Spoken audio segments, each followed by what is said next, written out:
আসসালামু আলাইকুম friend, this is Emon from Swapno aviary. Welcome to a new video.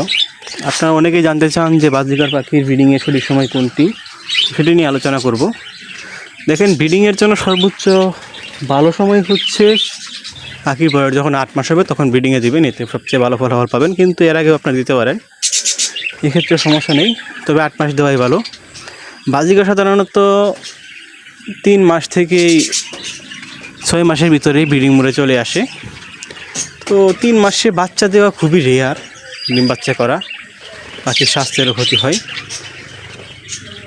তো আপনারা চাইলে দিতে পারেন, সমস্যা নেই। কিন্তু 3 মাসে আমি এখনও দেখিনি, মানে শুনতাম কিন্তু দেখিনি, তবে আজকে দেখতে পেলাম আমার নিজের এরিয়াটিতেই।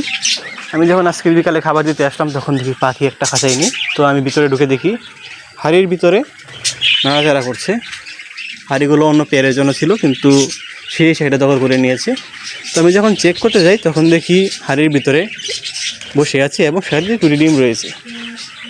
তো আমি এটা দেখে অবাক হয়ে গেলাম, কারণ পাখিটার বয়স 3 মাসের 4-5 দিন বেশি হবে। এপ্রিলের 28 তারিখে সেটা ফুটেছিল। তো এটা অবাক হওয়ারই বিষয়। আপনারা যদি কখনো এরকম দেখে থাকেন যে পাখি 3 মাসে ডিম দিয়েছে, অবশ্যই কমেন্টে জানাবেন। তো ডিমটা ফেলে দেওয়া উচিত ছিল, কিন্তু আমি দেখতে চাই কি এই ডিম থেকে বাচ্চা ফুটে কিনা, তাই রেখে দিয়েছি। বাচ্চা ফুটলে অবশ্যই আপনাকে আপডেট করে জানাবো।